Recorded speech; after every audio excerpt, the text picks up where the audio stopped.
주시는 하나님의 말씀은 사도행전 11장 26절에서 30절 말씀입니다. 이 말씀을 봉독할 때 살아계신 하나님의 음성을 들으시기 바랍니다.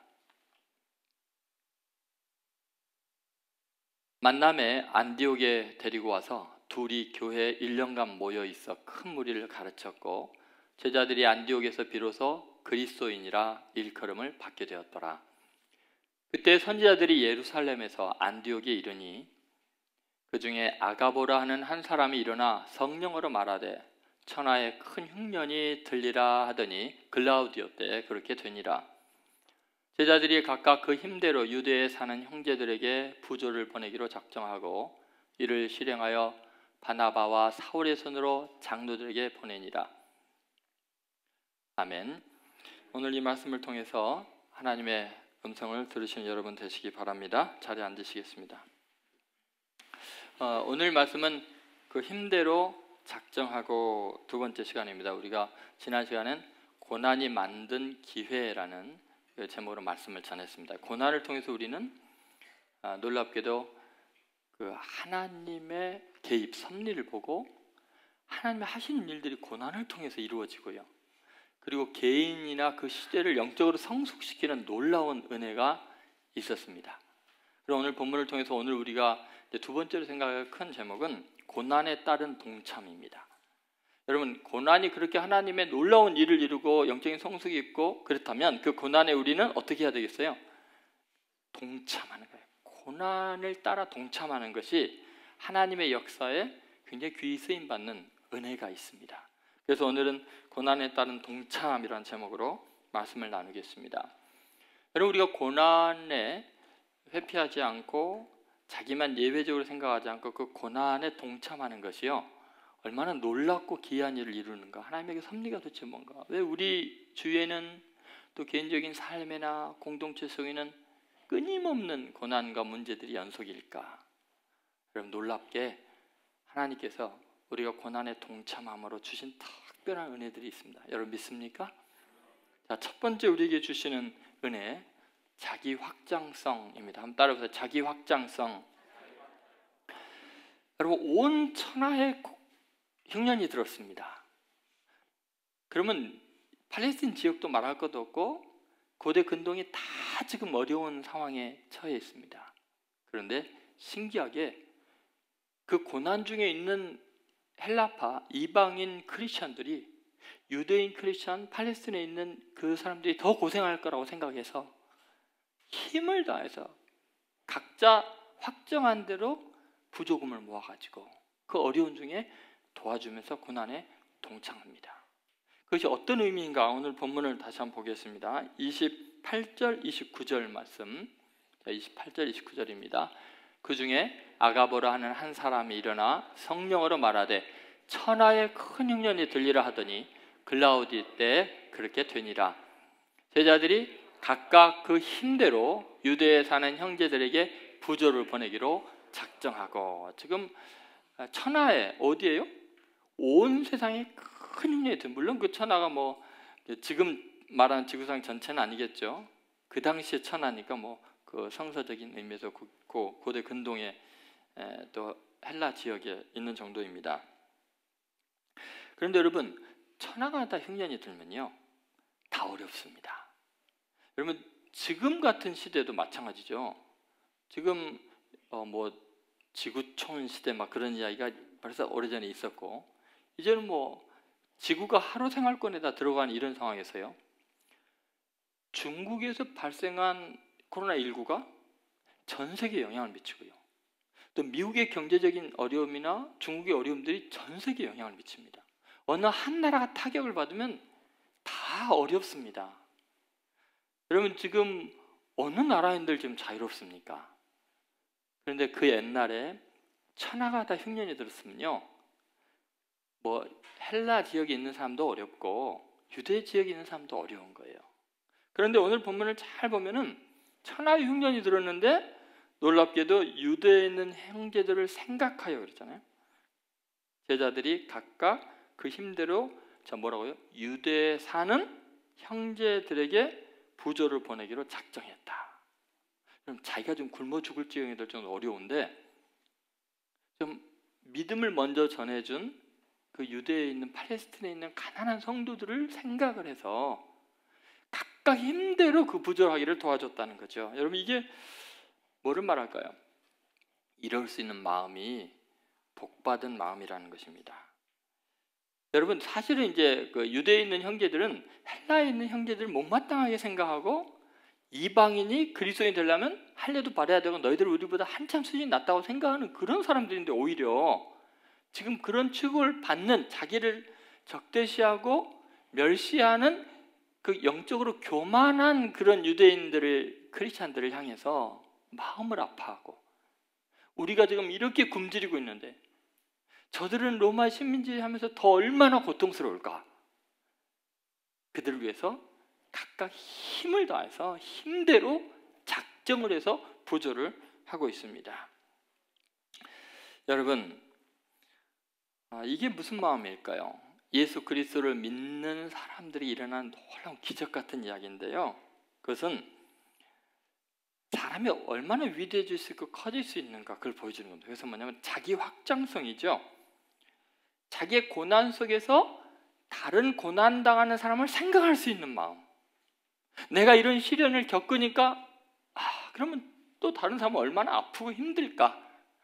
내 고난이 나를 웅축하는 게 아니라, 쫄아들게 하는 게 아니라, 내가 너무 힘들고 아프니까 그러면 나를 비방하지만 저 사람들은 또 얼마나 힘들까, 그런 마음을 갖는 거죠. 이게 나라는 존재가 나 하나가 아니라 타인들도 나처럼 동감이 되고 그의 고통이 느껴지는 거예요. 고난 속에서 일어나는 놀라운 일이에요. 인간만이 하시는 거죠. 근데 평안할 때는 몰라요, 다른 사람이 얼마나 힘들지.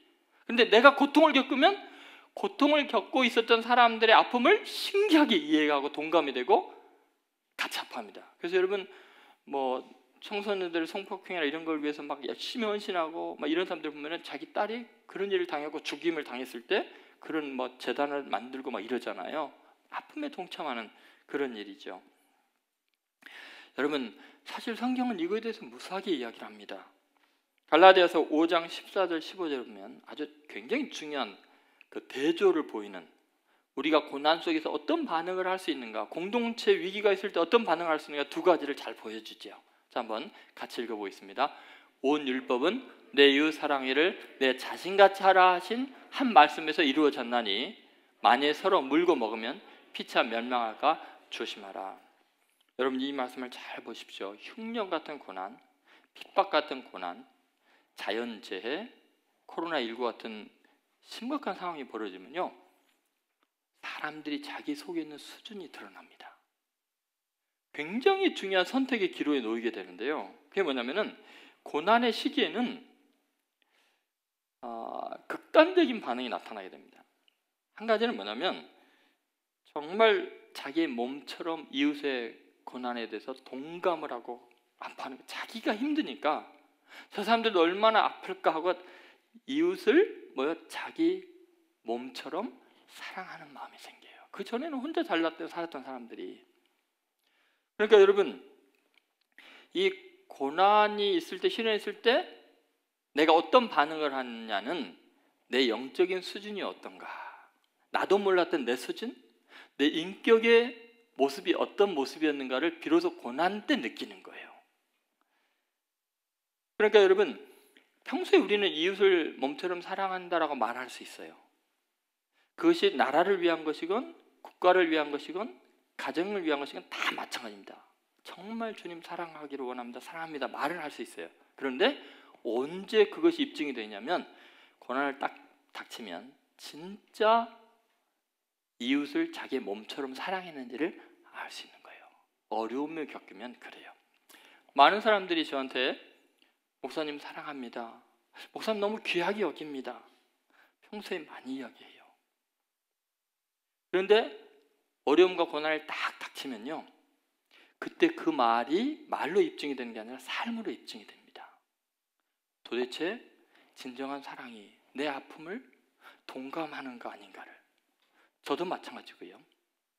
여러분, 그런데 반대 상황이 될 수도 있습니다. 한번 잘 보세요.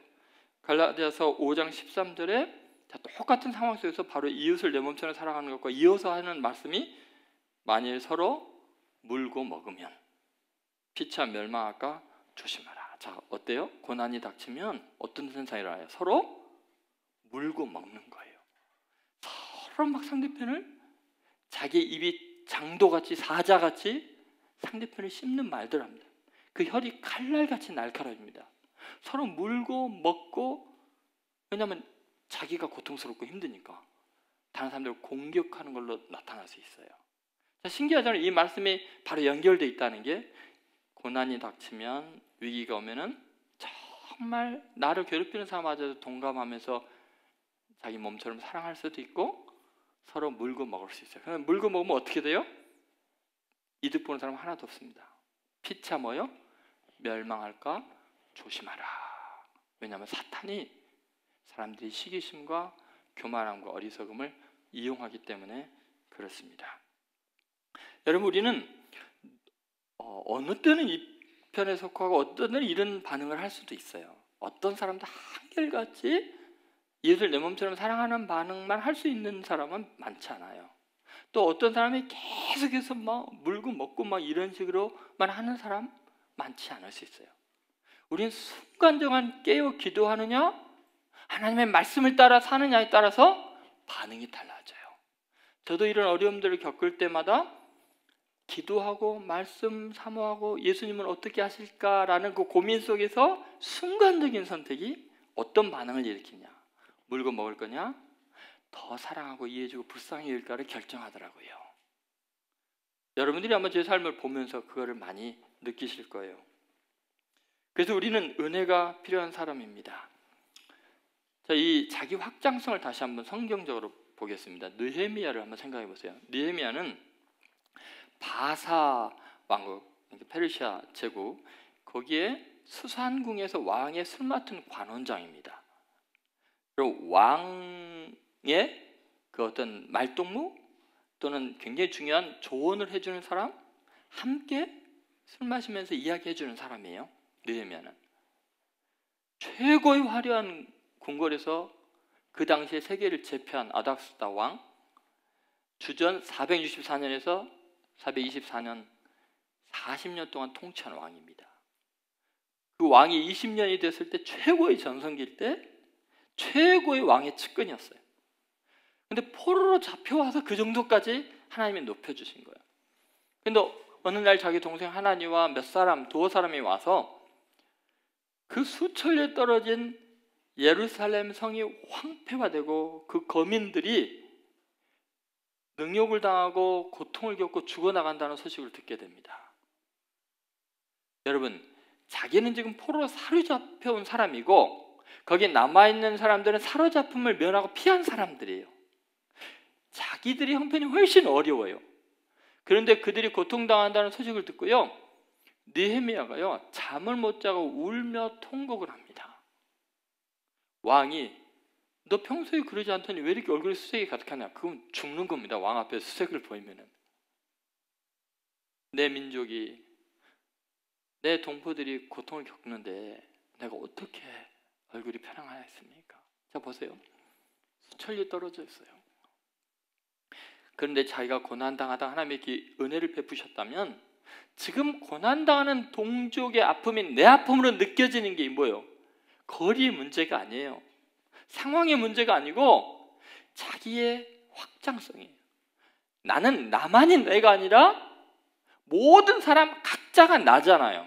여러분은 자기를 뭐라 그래요? 나라 그러잖아요. 나도 나라 그래요. 저 사람도 나를 나라 그러면 나예요. 다. 우리 모두는 각각이 나예요. 그래서 내가 아픈 거예요. 다. 나와 다르다고 생각하면 안 돼요. 그래서 예수님은 우리와 같아지셨어요. 하나님의 본체인데 자기를 비워서 우리와 같아지셔서 우리의 아픔을 당신의 아픔으로 느끼는 거예요. 예수님을 믿는 사람은 다 그래야 돼요. 그래서 예수님은 원수를 사랑하라고 핍박하는 자를 위해서 기도하라고 한 거예요. 여러분 믿습니까? 자기 확장성이나 신앙은, 여러분 결국은 느헤미야는 모든 걸 버려두고 자기에게 주어진 하나님의 특별한 은혜였잖아요. 자기는 면제받고 있었잖아요. 자기는 호화롭게 누리고 있어요. 최고 권력을 누리는데 그걸 자기 향락을 위해서 쓰지 않았어요. 자기 원수 갚는 데 쓰지도 않았어요. 자신의 부귀영화를 누리는데 그 권력과 물질을 쓰지 않았어요. 자기 확장성을 위해서만 쓴 거예요. 고통당하는 그들의 아픔을 내 아픔으로. 이것이 하나님께 쓰임받는 사람들의 특징입니다. 하나님의 사람들의 마음은 그래야 돼요. 예전에 제가 교회를 섬길 때 이혜영 집사님이라는 분이 계셨습니다. 이분은 굉장히 가난한 형편에 있는 분이세요. 제가 뭐 그 월세나 이런 걸 말하면 개인적으로 좀 어려울 것 같아서 그것도 내기 힘들으시고 그 집에서도 안 쫓겨나려고 지하에 사시면서도 애를 쓰셨던 분인데 습기가 가득해 신방에 가니까 곰팡이가 가득 낄 정도로 아무리 닦아도 소용없어요. 시어머니를 모시고 사는데 7년을 치매를 계시는데 요양소에 맡길 돈이 없으니까 모시고 살았어요. 그렇게 선하던 시어머님이 치매를 딱 걸리고 나니까 완전히 성격이 바뀌고 말이 막 거칠고 그냥 대소변을 못 가리고 그걸 벽에다 바르고 일하고 오면은 그걸 먹고 계시고 이 정도였어요.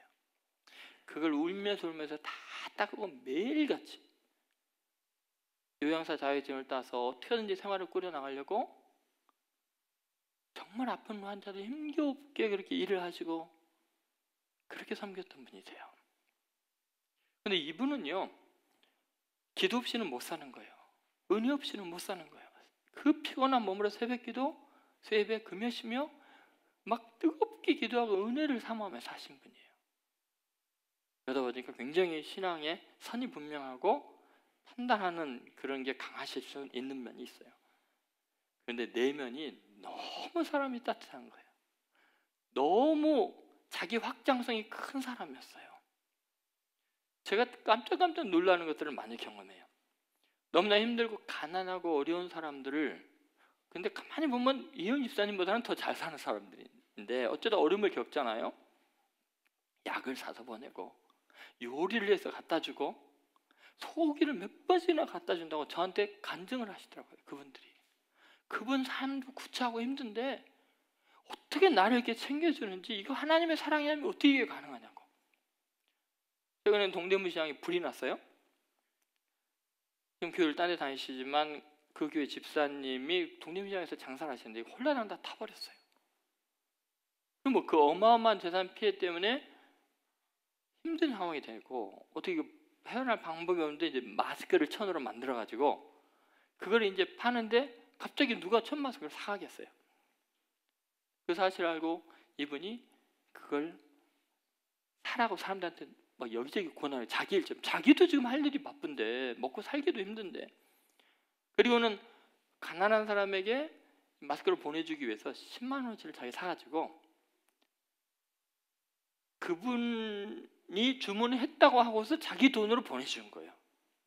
제가 그 이야기를 들으면서 화가 났어요. 아니 자기도 지금 먹고 살기 힘들면서 뭐 하는 짓이냐고. 그걸 받은 사람이 나한테 이야기를 해주길래 제가 혼을 냈어요. 답답한 사람이라고. 끼니 걱정을 해야 되는 사람이 뭐 하는 짓이냐고. 여러분 사람이 고난을 겪으면요 가난하고 힘들면 두 가지 반응이 안 되니까요.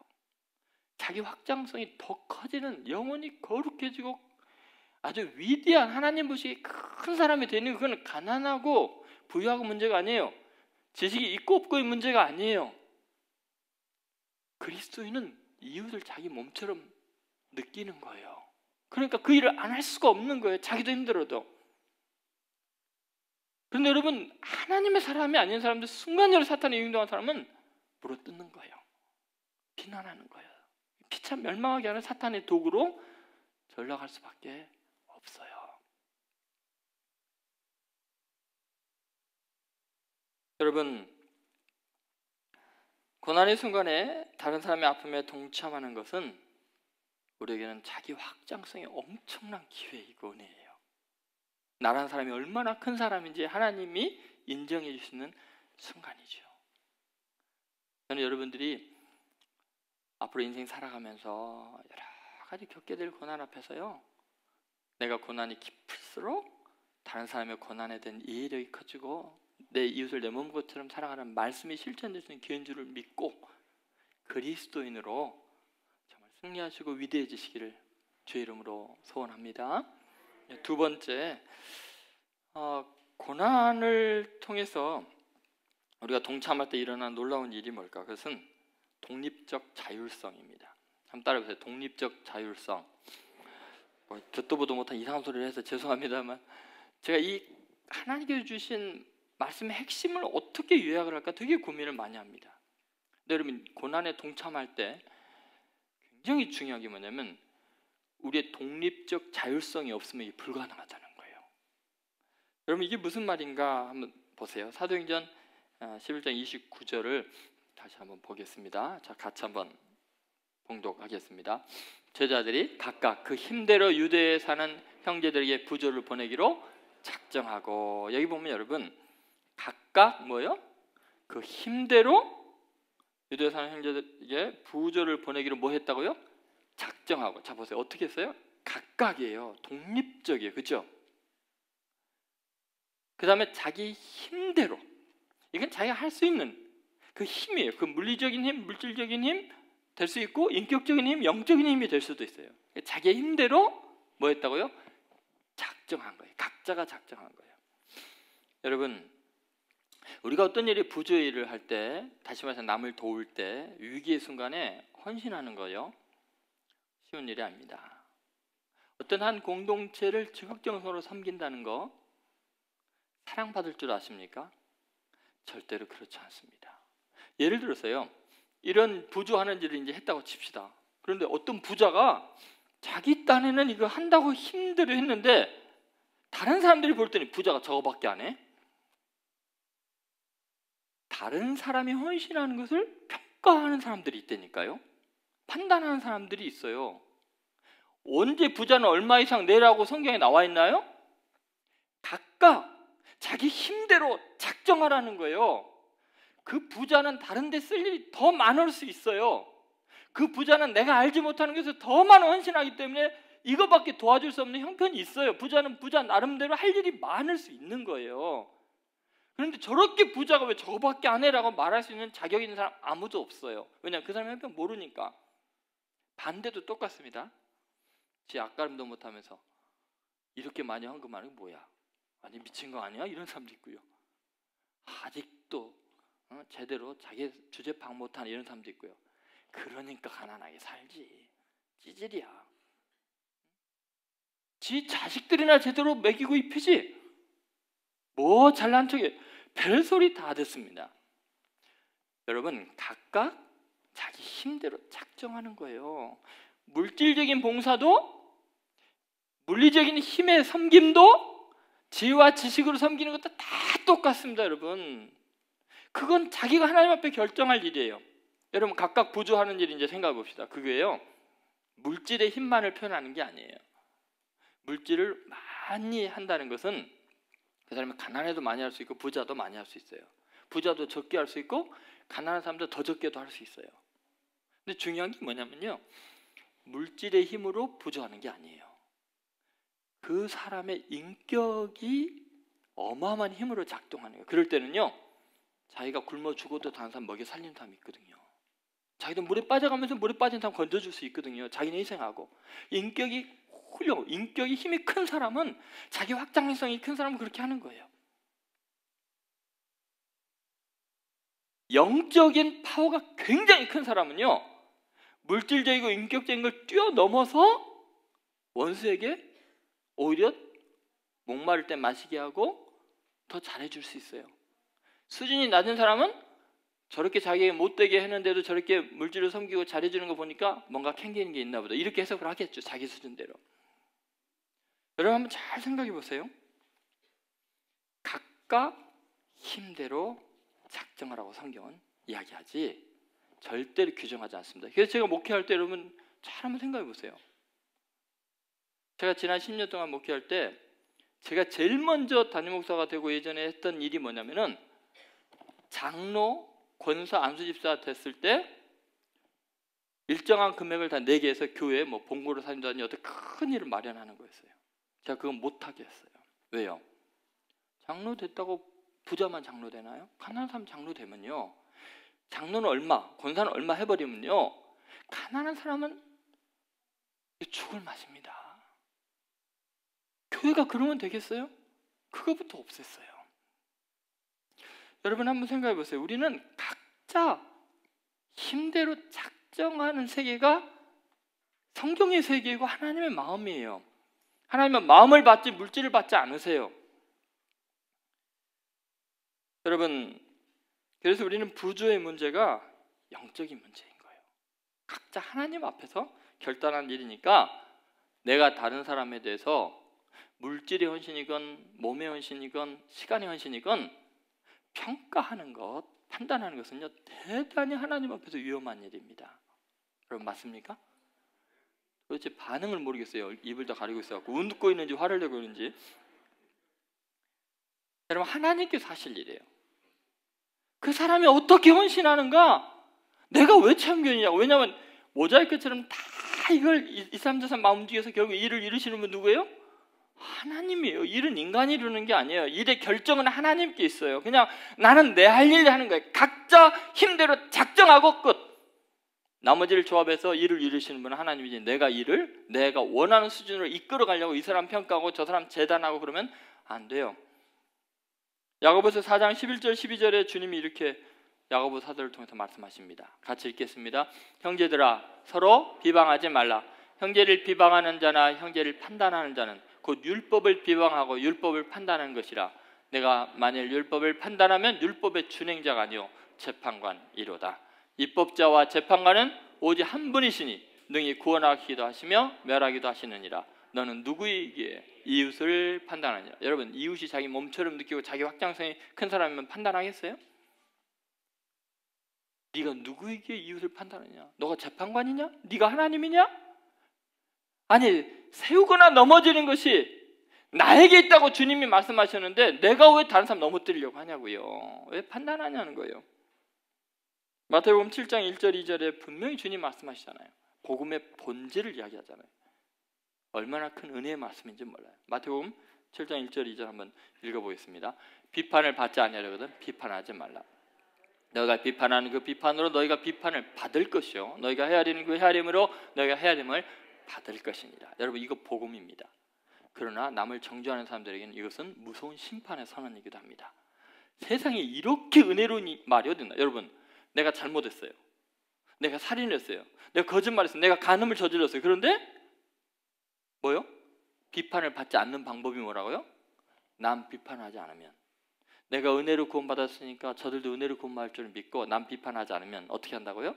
너희가 비판을 받지 않는다. 너 헤아림을 받지 않는다. 이것처럼 복음 놀라운 이야기가 어디 있습니까? 아니, 내가 지은 과거의 그 많은 죄가 어떻게 사함받아요? 은혜의 복음을 받아들이고 예수님이 다 죄값 치른 걸 믿으면 남을 비판할 수 없잖아요. 그런 사람은 복음을 믿기 때문에 비판하잖아요. 근데 비판한다는 것은 예수님이 십자가를 헛되이 만드니까 비판을 받게 되는 거예요. 그냥 순수하게 하나님 앞에서 내 할 일만 하면 돼요. 헌신하면 돼요. 각각 마음의 감동, 그건 내가 다 받은 대로 하면 되지, 남의 감동을 내가 주관하려고 하면 돼. 임의로 작정하게 자율성을 두셔야 돼요. 하나님이 그 사람 마음속에서 역사하는 것을 우리는 믿기 때문에 그렇습니다. 자, 예수님을 생각해보면 이제 정말 독립적 자율성으로 우리를 구원했다는 걸 알 수 있어요. 여러분, 예수님은요, 누가 뭐라 그래도 복음의 원칙대로 하셨어요. 십자가의 시각으로 모든 걸 바라보셨어요. 예수님을 바라보면요, 얼마나 독립적 자율성이 완벽한지. 자, 자기를 따르는 베드로 제자가 주는 그리스도의 살아계신 하나님의 아들입니다 라고 고백하고 나니까 바요나시면 내가 복이 있다. 그러면서 이제 인자가 예루살렘 올라가면 이방인들에게, 그 대장의 백성들이 넘기고 그들이 이방인을 넘겨서 십자가에 죽게 되고 3일날 살아날까 했더니 베드로가, 그렇게 예수님을 사랑하는 제자가 절대로 그럴 수 없습니다. 주님이 왜 죽으셔야 합니까? 그러니까 예수님께서 그 자리에서 뭐라 그래요? 이 사탄아 물러가라. 너는 나를 넘어지게 하는 줄 알아요. 아니, 예수님 십자가 못 박히면 안 된다고, 배신당하면 안 된다고 말하는데도 예수님은 나 사랑하다 죽을 거다, 섬기다 죽을 거다, 내가 가는 길이 십자가의 길이면 끝까지 용서하고 사랑할 거다. 가장 사랑하는 제자 베드로에게 사탄아 물러가라 하잖아요. 왜요? 누구도 주님이 하나님 앞에 독립적으로 예수님이 자기의 힘대로 작정한 그 십자가의 길을 막을 수 없었던 거예요. 그 원칙을, 복음적인 삶을 막을 수 없었던 거예요.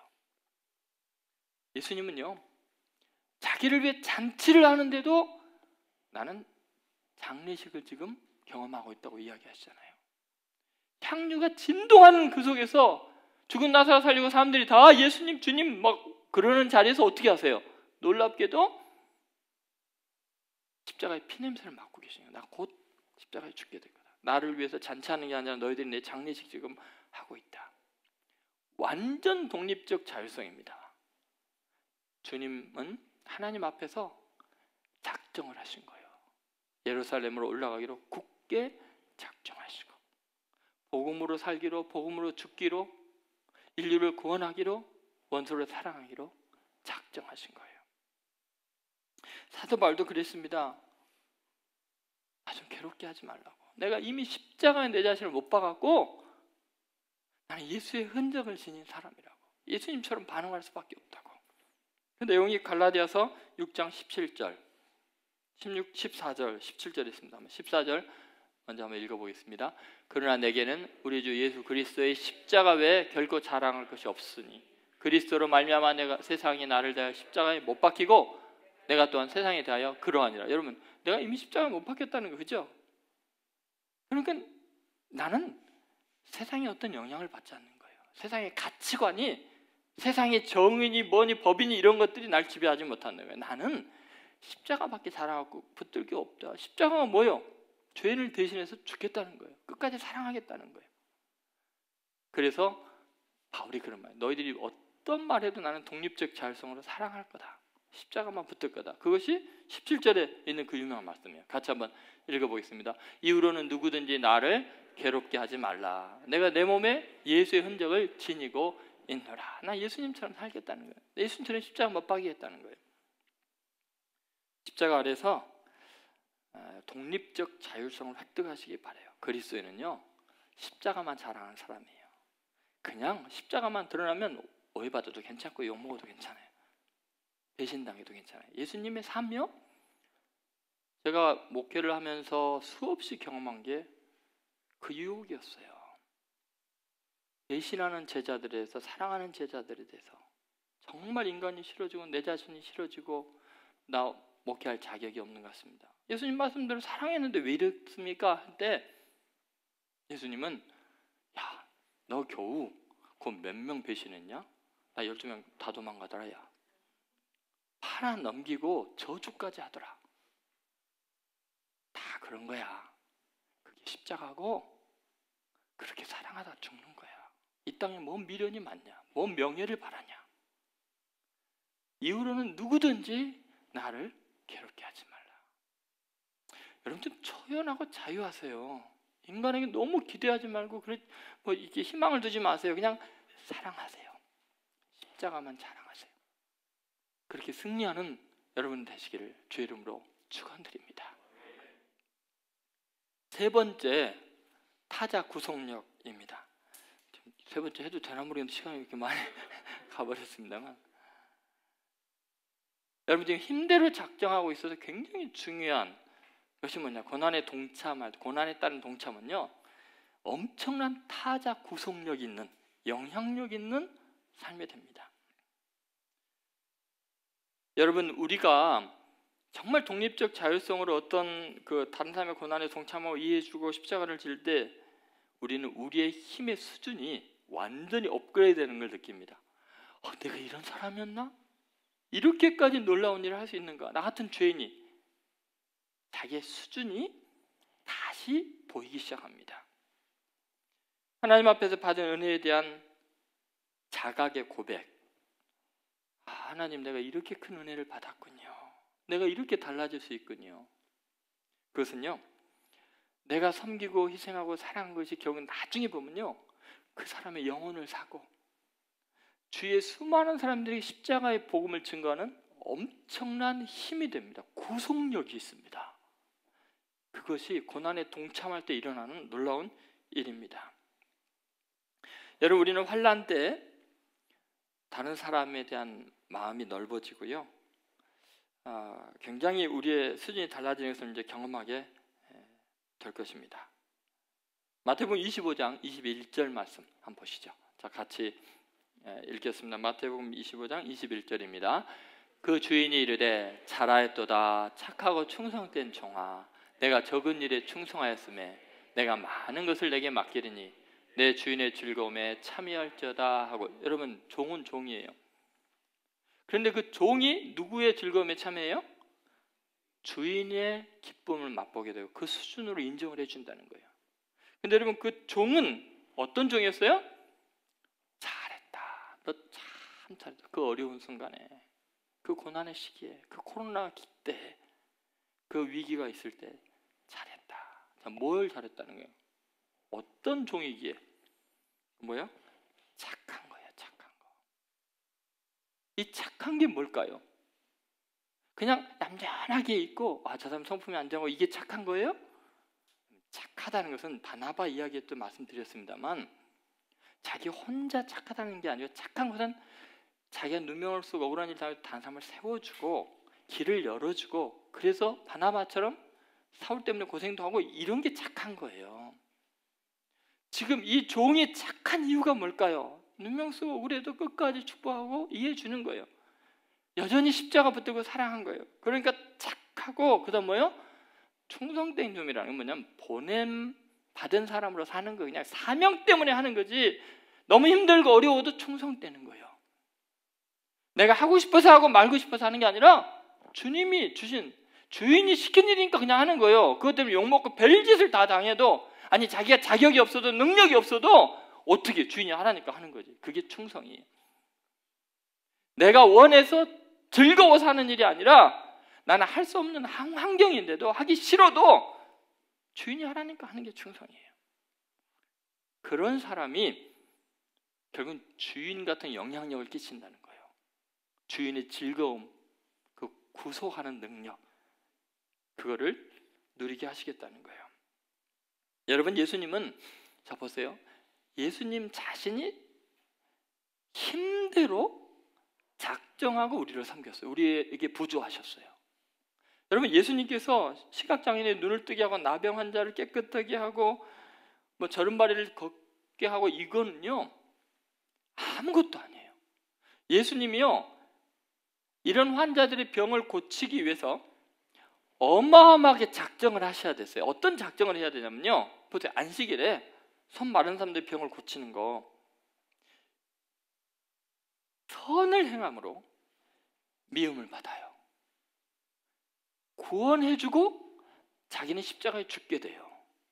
가늠하다 현장에 잡힌 여인, 예수님 모시기 너무 더러운 여자겠죠.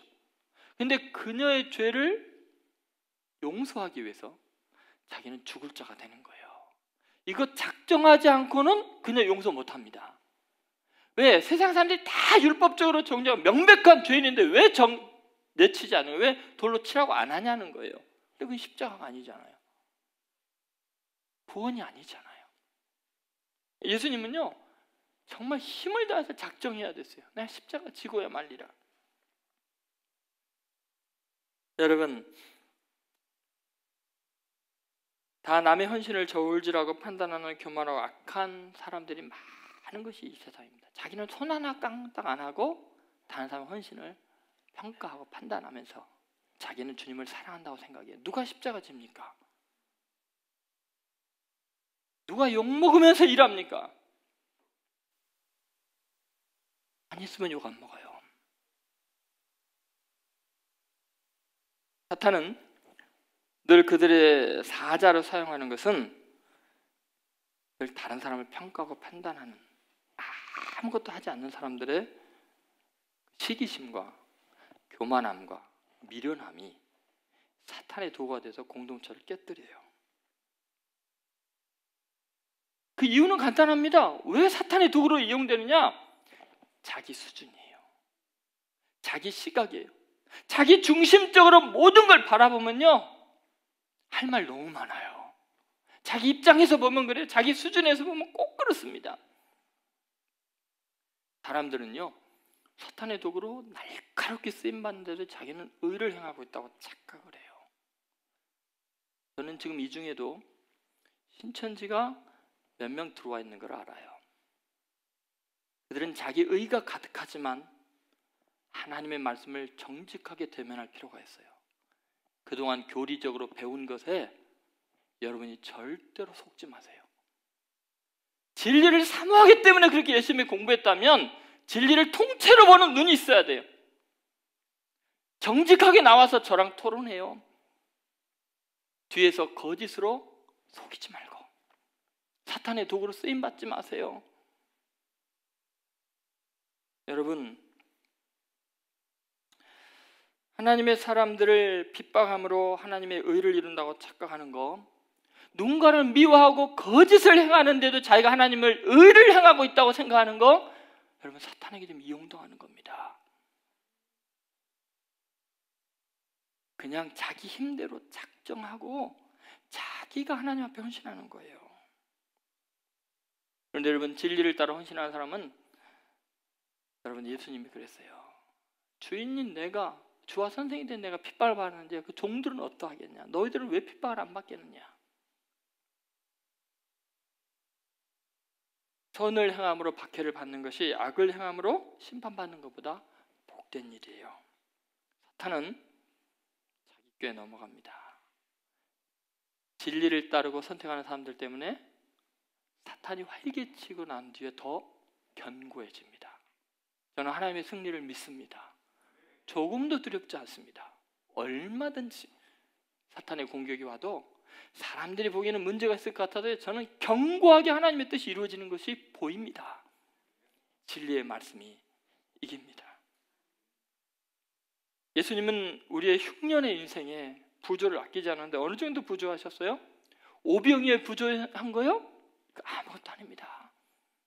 자신의 살과 피를 힘껏 쏟으시면서 채찍에 살점이 떨어지면서 죄인들을, 자기를 손가락질하는 자들을 위해서 기도하시면서 피땀을 흘리시면서 마지막까지 다 쏟으시면서 부조하셨어요. 예수님은 힘대로 작정하시고 십자가를 지셨어요. 나중에 깨닫죠. 세월이 지난 다음에 알아요.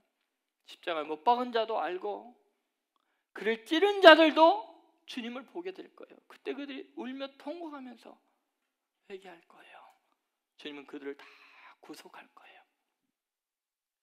그리스도인은 악을 악으로 갚는 사람들이 아닙니다. 우리는 어떤 상황에도 사랑해야 되고 용서해야 됩니다. 다시 받아줘야 되고 이해해줘야 합니다. 그것이 예수님이 힘대로 작정한 것이고 복음의 본질이에요. 돌아온 탕자 이야기든지 모든 것들이 그렇습니다. 사도 바울이라는 사람도 그렇게 탄생한 거죠. 제가 지금 그 슈바이처 예를 들어서 이 세 가지가 어떻게 이루어지는지를 여러분과 나누고 싶은데 시간이 너무 많이 가고 지금 고민입니다.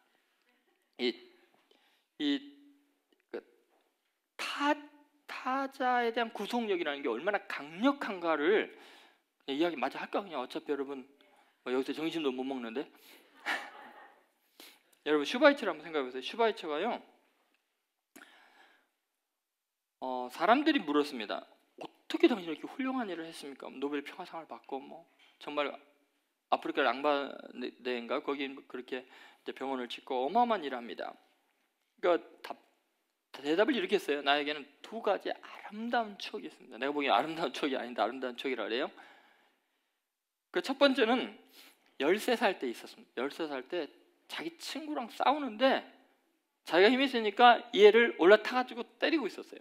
근데 애가 맞으면서 울면서 내가 너처럼 일주일에 한 번만 고기를 먹었으면 내가 이렇게 밑에 깔려서 너한테 안 맞을 텐데, 그 말을 듣고 충격을 먹었어요.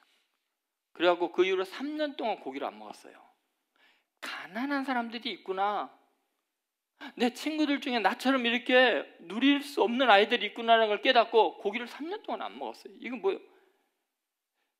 정말 자기 확장성이에요. 자기가 때리고 자기 원수인데도 그 마음을 이해해 주는 거예요. 두 번째 추억은 이런 거죠. 어느 날 한 공원을 지나가는데 그 백작 부인의 동상 앞에서, 아마 백작 부인이 정확하게 제가 표현을 잘 이해를 못하겠던데요, 한 흑인 여인이 자기 백작 부인의 신발인지 동상의 신발인지 그를 닦고 엎드려 갖고 그 흙바닥에서 닦는 걸 봤어요. 그러면서 하나님 앞에 기도합니다. 그걸 보면서 너무 충격을 받아요. 주님, 제가 저 흑인을 위해서 남은 인생 살겠습니다.